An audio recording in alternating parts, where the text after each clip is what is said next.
Good morning to all of you.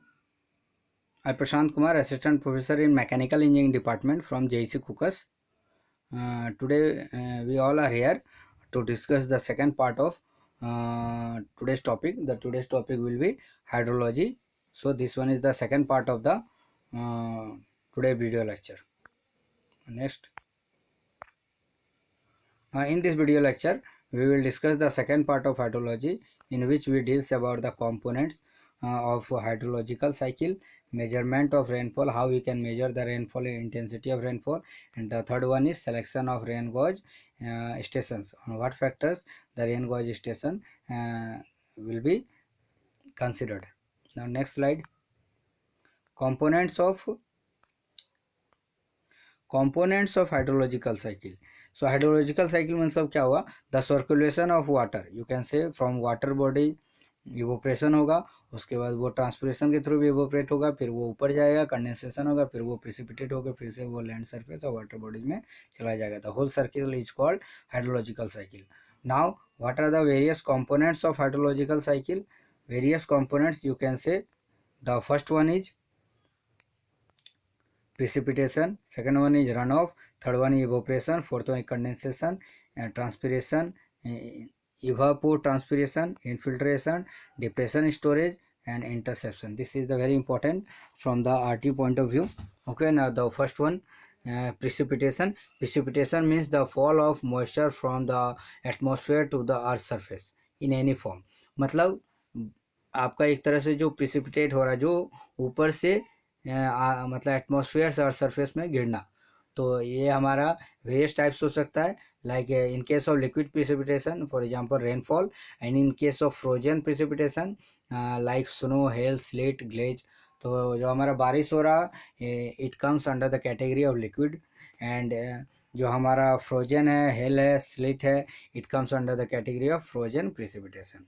Now the second part is runoff. Runoff means the flow of water over the land surface that makes its way towards the river, lake, ocean, that is water bodies. Okay, it is of various forms. The first one is surface runoff. Surface runoff means the running of water in the surface of earth. Okay, next slide. The second one is subsurface. Subsurface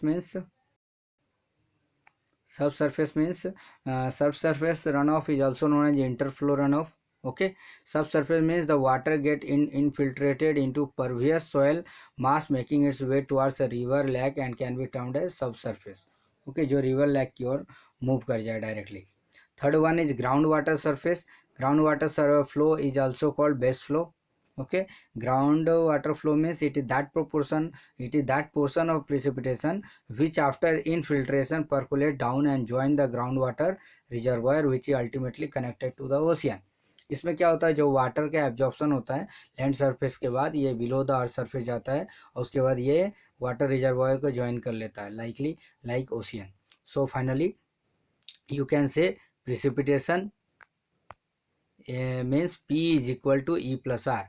P means precipitation, E means evaporation, and R means runoff. Okay, precipitation is equal to क्या होगा, sum of E plus sum of E and R.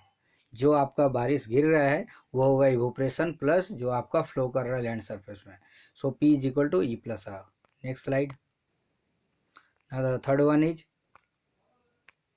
evaporation means the conversion of liquid into the water or gaseous forms. It is of various types, like surface evaporation. Water evaporation is of two types, from river surface or from ocean. Third one is evaporation from the plant and leaves by the help of transpiration, that is called transpiration evaporation. The fourth one is atmospheric evaporation. The next one is transpiration. Transpiration means it is also evaporation process that takes place by the help of plant or greenery, or you can say by the leaves of plant. Okay, for example, a water droplet on the leaves get evaporated into the atmosphere. The fifth one is evapotranspiration, that is the combination of evaporation and transpiration. Okay, infiltration means the process of filtration of the water to the inner layer of the soil by the help of pervious soil के द्वारा जो water absorb किया जाता है and which goes below the earth surface, that is called infiltration. Next slide. Now next, Depression storage is the part of precipitation that requires to fill the depression zones of land. For example हमारे जैसे तालाब है तो वो भी एक तरह से डिप्रेशन जोन्स में ही आता है, जो कि पानी फ्लो होते हुए वो हमारा एक तरह से डिप्रेशन जोन बनता है जहाँ वाटर कलेक्ट होता है. Interception means the part of precipitation required to wet the surface of soil building it is that is called interception. Condensation means the conversion of a vapor into the liquid. Okay, this water vapor evaporates from the water bodies, and after going to a certain height around 20 kilometer the sky it goes condensation, and finally it falls in the form of precipitation. Okay, next. Now this slide consists of how we can measure the rainfall. So rainfall basically measures by the help of rain gauge and snake gauge instruments. Rain gauge are basically of two types, recording and the second one is non-recording. Recording means you can say automatic or self, and non-recording means जो कि self नहीं होता है और हमारा automatic काम नहीं करता है. Now rain gauge is also called pluviometer, ombrometer and hydrometer. Okay, now first of all we will deal about the non-recording, that is non-recording means non-automatic. Okay, these rain gauges just collect the rain water but don't record the quantity of water. इसमें क्या होता है, पूरे दिन में कितनी बारिश हुई है इसका एक पर्टिकुलर टाइम को ये नहीं बता सकता है कि इस पर्टिकुलर टाइम में कितना बारिश हुआ है. ये हमारा नॉन रिकॉर्डिंग नहीं कर सकता है. अगर किसी पर्टिकुलर टाइम में कितना बारिश हुआ it can be calculated by the help of recording rain gauge. Non recording का सबसे बेस्ट एग्जांपल है Symons rain gauge. Okay, Symons rain gauge में क्या होता है, it can be explain. Symons rain gauge में क्या होता है हमारा, बेसिकली एक ये कि आउटर पार्ट है जिसको हम लोग मेटल कंटेनर बोलते हैं. इसके टॉप पोर्शन पे हमारा फनल लगा रहता है जहाँ से रेनफॉल को हम लोग ड्रॉप करवाते हैं. उसका थर्ड वन है ये कलेक्टिंग बोतल, जो कि बोतल में हम लोग कलेक्ट करते हैं कि कितना रेनफॉल हुआ है, और इसको हम लोग फाउंडेशन में कनेक्ट करते हैं जिसका डायमेंशन है 600 इंटू 600 इंटू 600. जो टॉप पोर्शन है जहाँ से रेनफॉल हम लोग ड्रॉप करवाते हैं उसका डाया है 127 mm. ओके, रेनफॉल किसी भी जगह में जो मेजर करते हैं, कैसे मेजर करते हैं, it can be measure in terms of mm. mm इसका यूनिट हो गया एक तरह से मेजरमेंट के लिए. ओके, तो इसमें क्या है, द फर्स्ट वन इज है हमारा मेटल कलेक्टर, सेकंड है फनल एंड थर्ड है कलेक्टिंग बॉटल जहाँ पर ये कलेक्ट किया जाता है. फाउंडेशन है 600 इंटू 600 इंटू 600, और जो टॉप डाया है जहाँ से रेनफॉल फ्लो करता है दैट इज 127 mm. इसका टोटल हाइट हो गया 305 mm. ओके, तो it basically rainfall is measured in mm और centimetre. I have told you, जो हम लोग रेनफॉल जो हो रहा है पर्टिकुलर डे में उसको हम लोग according to IST Indian standard time के हिसाब से सुबह 8:30 बजे हम लोग मेजर करते हैं कितना बारिश हुआ. लेकिन कई बार क्या होता है, हेवी रेनफॉल होने के कारण हम लोग 3 से 4 बार किसी दिन में हम लोग इसको मेजर कर लेते हैं. It gives only the total depth of rainfall.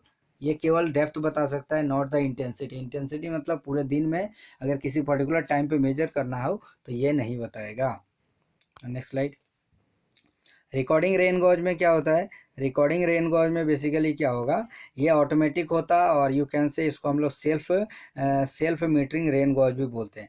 It gives a permanent automatic record बताता है रेन का, किसी पर्टिकुलर मतलब पूरे दिन के किसी पर्टिकुलर टाइम में कितना बारिश हुआ है. It can be calculated by the help of recording rain gauge. It has a mechanical arrangement होता है जिसमें टोटल अमाउंट ऑफ रेनफॉल को हम लोग मेजर कर सकते हैं बाय सम रिकॉर्डर. इसमें हम लोग ग्राफ प्लॉट करते हैं, इसमें एक्स एक्सिस पर हम लोग टाइम और वाई एक्सिस में इंटेंसिटी और रेनफॉल लेते हैं. Okay, which shows a rainfall versus time graph that is called mass curve of rainfall. It is also called integrating rain gauge भी बोलते हैं since they record automatically. Okay, it gives the time of onset and sessions of rain. Session of rain means the time of rainfall events. Next, the slope जो होता है it shows the intensity of rainfall. It can provide the continuous record show करेगा for a number of days के लिए. It is very much useful in the hilly and far areas में जहाँ हम बार बार जाकर रेनफॉल इंटेंसिटी कैलकुलेट नहीं कर सकते, इसलिए इसके हेल्प से हम लोग इजीली कैलकुलेट कर सकते हैं. It can be installed by the help of non recording rain gauge के through. Now types of recording rain gauge, there are various 4 types. Tipping bucket, natural siphon time that is also called float type, weighing bucket, and the fourth one is optical rain gauge. Next, tipping bucket में क्या करते हैं basically देखो, it can be understood by the help of this diagram. Tipping bucket में क्या है, एक circular collector होता है जहाँ से हम लोग वाटर का ड्रॉप करवाते हैं। उसका ये एक फनल लगा होता है यहाँ से वाटर हमारा फ्लो करता है। ये हमारा एक 2 कंपार्टमेंट टिपिंग बकेट होता है, जिसका कनेक्शन हम लोग एक सेंसर के थ्रू कर सकते हैं या फिर रिकॉर्डर के थ्रू हम लोग इसको कनेक्ट करते हैं। और उसके बाद इसको मेजरिंग ग्लास है जिसमें हम लोग मेजर कर सकते हैं। तो यहाँ पर एक हम लोग ऑप्टिकल डिवाइस लगाते हैं जिससे हम लोग ऑटोमेटिकली मेजर कर सकते हैं कि वाटर का पर्टिकुलर दिन में एक पर्टिकुलर टाइम में कितना बारिश हुआ है। इसको हम लोग mm में रिकॉर्ड करते हैं।